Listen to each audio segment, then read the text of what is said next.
Benvenuto. In questo video ti mostrerò come cambiare il tasto personalizzato sul tuo monitor Samsung LS34C500 Goksane.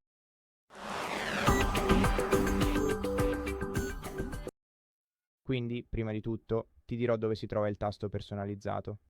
Il tasto personalizzato è posizionato proprio qui, sul D-pad, puoi trovarlo sul lato destro rispetto al tasto centrale del D-pad.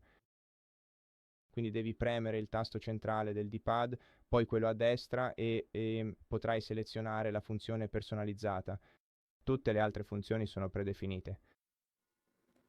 E per cambiare questa funzione, per modificare questa funzione, dovremo collegare il nostro monitor al dispositivo esterno, poi premere il tasto centrale del D-pad, poi la freccia su, premere di nuovo il tasto centrale del D-pad per accedere al menu principale, scorrere verso il basso fino a sistema, quindi usare la freccia destra per navigare su funzioni di sistema, scorri verso il basso fino alla seconda pagina usando la freccia giù, poi scorri fino a imposta tasto personalizzato e premi il tasto centrale del D-pad per selezionare.